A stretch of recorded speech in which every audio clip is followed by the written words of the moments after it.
Hi everyone, welcome to Emma, a true infidelity story. I'm excited to share a new story with you. My name is Emma. I'm 35 years old with an average build, neither too thin nor too heavy. I've always thought of myself as pretty ordinary looking. Honestly, I stand at 5 feet 5 inches with wavy brown hair that falls just below my shoulders. My skin's a soft olive tone, and though I've never been the type to obsess over makeup, I like to keep things simple, just enough to highlight my dark brown eyes. I've got curves, but nothing dramatic enough to fill out a pair of jeans.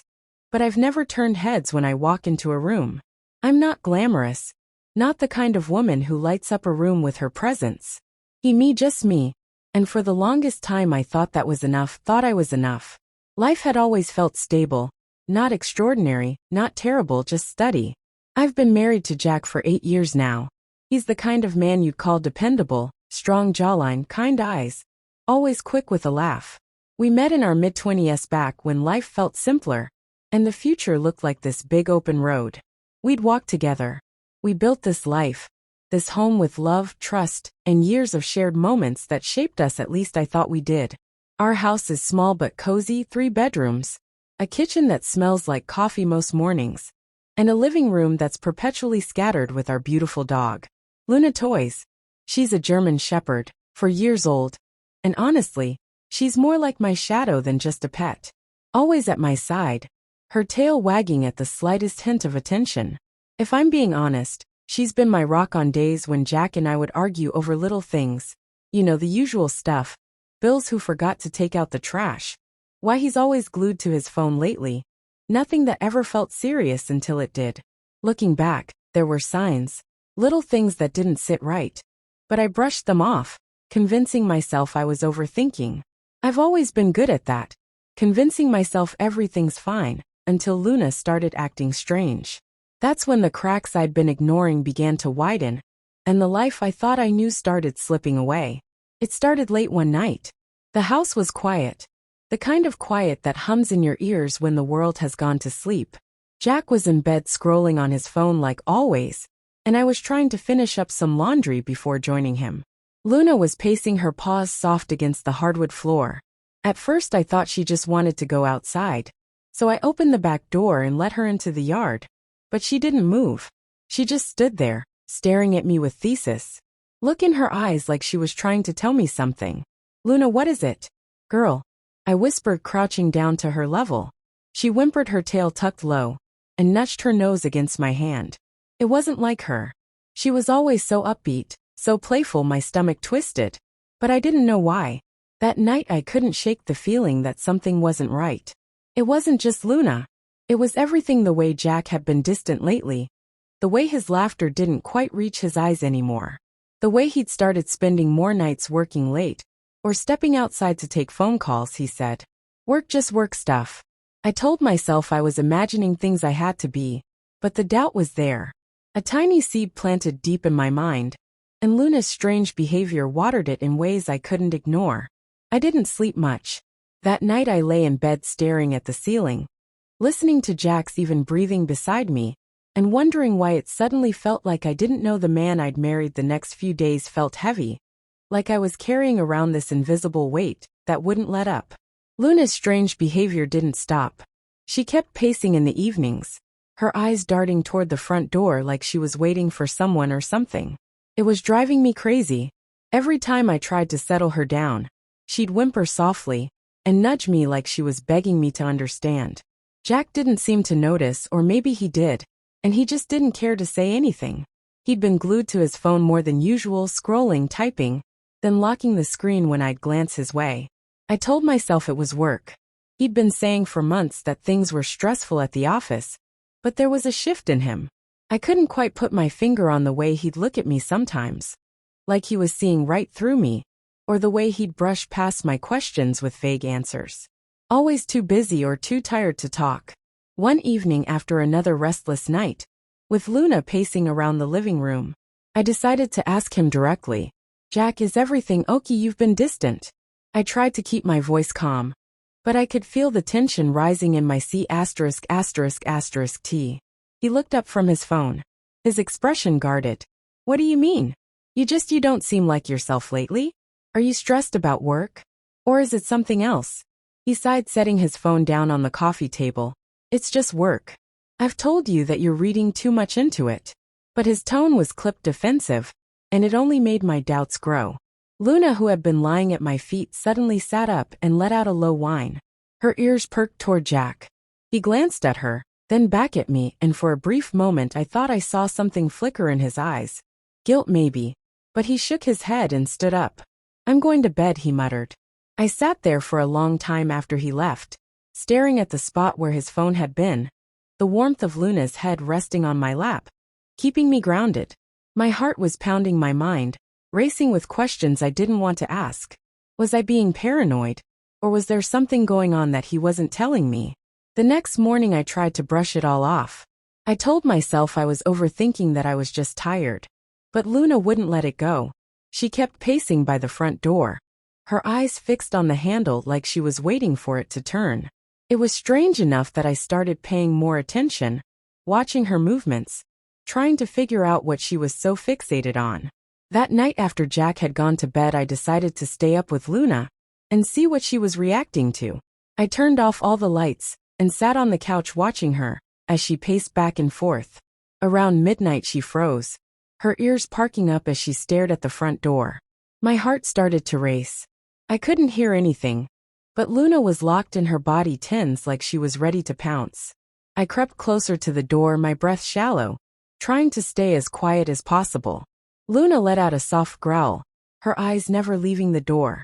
My hands were trembling as I reached for the lock, not sure what I was expecting to find on the other side. When I opened the door, there was nothing, just the dark, empty street, and the faint sound of crickets chirping in the distance. But Luna didn't move. She stayed rooted to the spot, her nose twitching as she sniffed the air. It wasn't until I crouched down beside her that I noticed it, a faint, unfamiliar smell. It was sweet, almost like perfume, and it lingered in the air just long enough to make my stomach twist. I didn't sleep that night. My mind was spinning with possibilities, each one worse than the last. By the time the sun came up, I'd convinced myself I was imagining things, that I was letting my insecurities get the better of me. But deep down I knew something wasn't right. Luna knew it too. The days that followed felt like a fog I couldn't get out of. I tried to push away the feeling that something was wrong, but it kept clawing at me even in the simplest moments. I'd watch Jack, his eyes glued to his phone, always too busy to really engage with me. I tried to reach him, tried to talk about the little things, the things that used to matter to us. But it was like he was a million miles away. He'd smile now and say the right things, but it was empty. I started wondering if he even noticed me anymore. One evening a week after that strange encounter with Luna by the door, I was sitting in the living room, my mind racing, my heart heavy. Jack had gone out for his usual work dinner, something he'd done more and more lately. I knew something wasn't adding up, but I couldn't bring myself to confront him. What if I was wrong? What if I was just being paranoid? I didn't know how to handle it. The tension was suffocating. I was lying on the couch, scrolling aimlessly through my phone when I heard it. The faint sound of footsteps outside. My heart skipped a beat. But I told myself it was nothing, just the wind or a neighbor walking by. But Luna heard it too. She shot up from her bed, her body rigid with alertness. Her nose pressed against the window as she stared into the darkness. The sound grew louder, closer.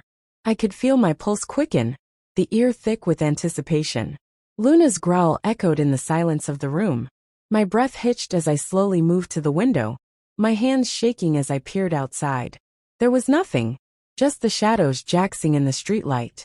But then something caught my eye, a figure moving across the yard, slow and deliberate, like they knew exactly where they were going. My stomach twisted in knots, and before I could stop myself, I found myself reaching for the phone in my hand. Without thinking, I dialed Jack's number.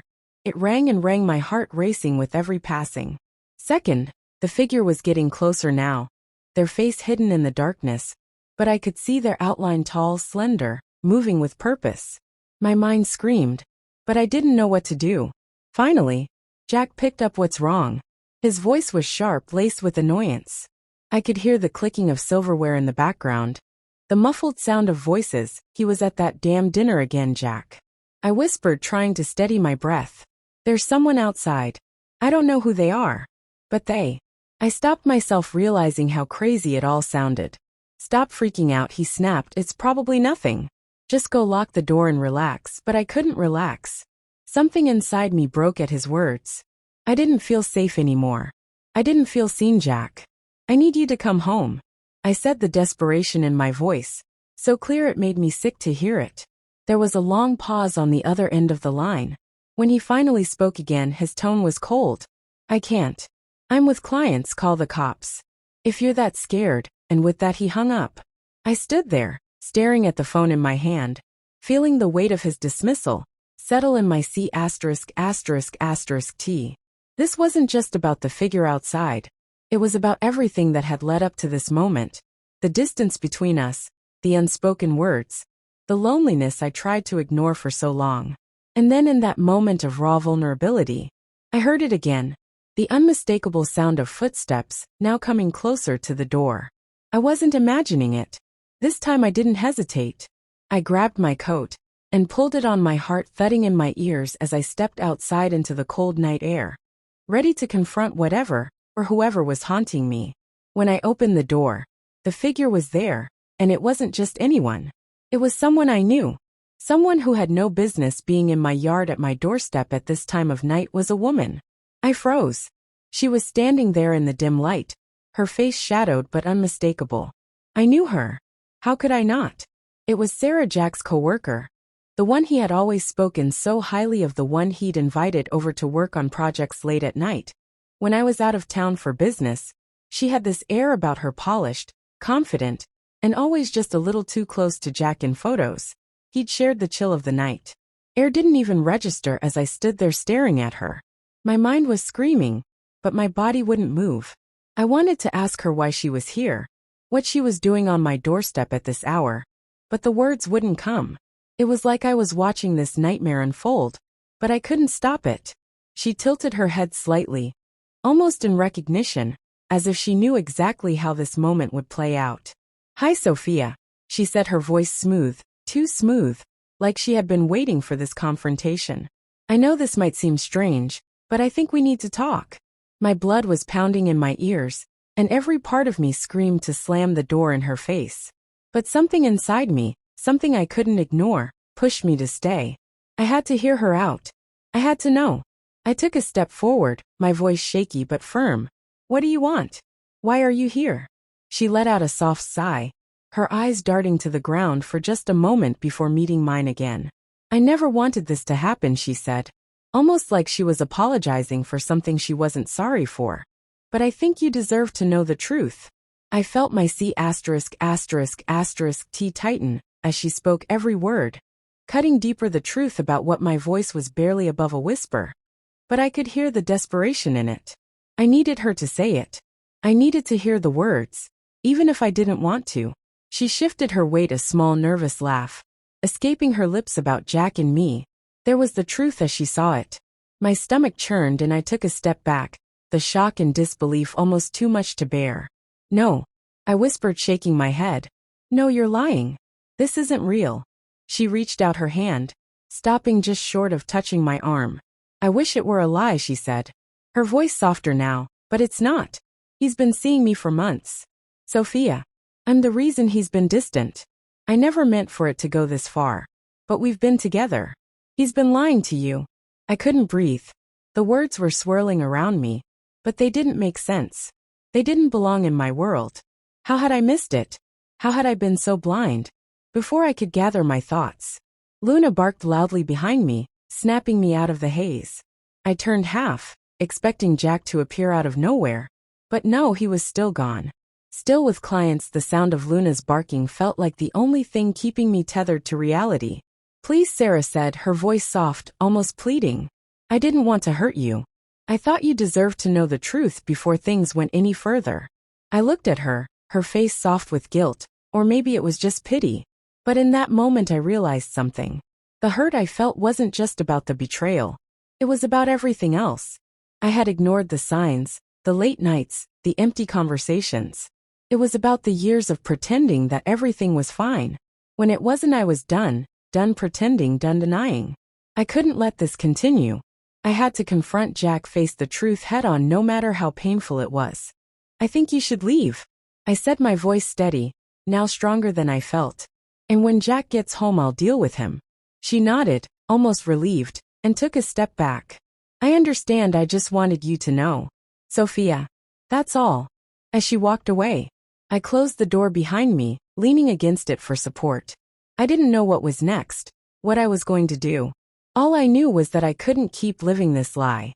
And now, more than ever, I needed to face the man I thought I knew. I needed to know if he was still the man I loved, or if I had been living with a stranger all this. If this story resonated with you, please like, comment, and subscribe.